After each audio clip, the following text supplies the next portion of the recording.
I'm going to give you two numbers, both from the same country, both from the same year. The median super balance for an Australian man approaching retirement, $310,000. The median super balance for an Australian woman approaching retirement, $191,000. That's a $119,000 gap. And even after adjusting for different methodologies and age brackets, the consistent finding across every study, ATO, HILDA, ASFA, AIHW, is that women retire with 25 to 30% less super than men. On a balance of $310,000, that's roughly $72,000 to $93,000 less. Real money, not a statistic. The difference between eating out once a week and eating out once a month, between flying to Bali and watching travel shows on the couch. And 16% of the people watching this channel right now are women. This one's for you. And for the 84% of blokes who have a wife, a partner, a sister or a daughter who this affects. The gap isn't mysterious, it's arithmetic. Women earn less on average. The national gender pay gap is about 21.8% based on total remuneration. Lower pay means lower super contributions because super is a percentage of your salary. Earn less, get less. Simple. Women take more career breaks. The average Australian woman spends 5 to 7 years out of the full-time workforce for caregiving, children, ageing parents, or both. During those years, zero super contributions go in. Zero. The money doesn't just pause, the compounding stops. A woman named Karen from Adelaide took 6 years off between 30 and 36 to raise her 2 kids. During that time, her super balance sat at $42,000, earning returns but receiving no contributions. When she went back to work part-time, she was earning 60% of her previous salary. Her super contributions dropped proportionally. By 55, Karen had $165,000.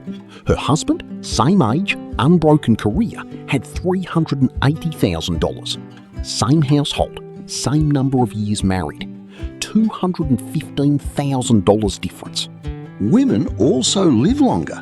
The average Australian woman lives to 85.4. The average man to 81.3.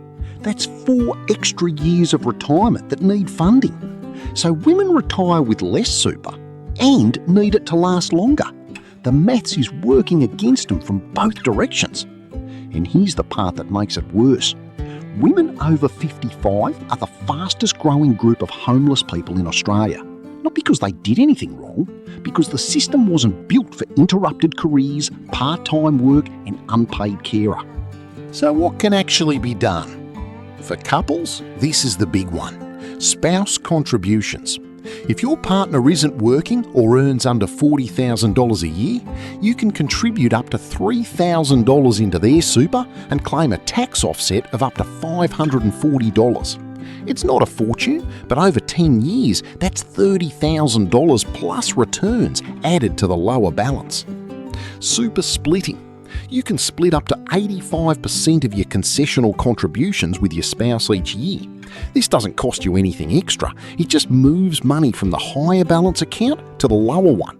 Over time, it equalises the balances and can dramatically improve the household's pension position at retirement. A couple from Wollongong, Greg and Marie, started super splitting at 52 when Greg had $390,000 and Marie had $140,000. By 67, Marie's balance had grown to $310,000 and Greg's was $520,000. Instead of one partner being pension dependent and the other self-funded, both were in a similar range. Their combined pension outcome was about $8,000 per year better than if they'd done nothing. For women on their own, check your carry-forward concessional caps. If your balance is under $500,000 and you didn't max out your $30,000 cap in previous years, you have unused space. Even small additional contributions compound significantly when you're 50 to 60. Since July 2025, super is now payable on Commonwealth paid parental leave. This is a structural change that will help future mothers, but it doesn't help women who already took their career breaks.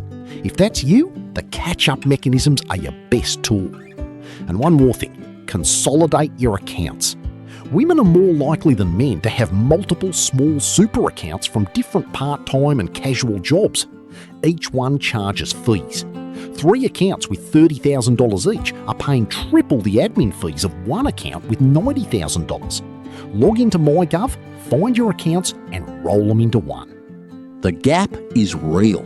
It's structural and it won't close on its own. But inside a household, it's fixable. Spouse contributions, super splitting, catch-up caps and consolidation can close a $72,000 gap over a decade if you start now. If you're a bloke watching this, show this video to your partner. Not because she doesn't know, because fixing it is a 2-person job. I'm the Retired Aussie. I'll see you in the next one.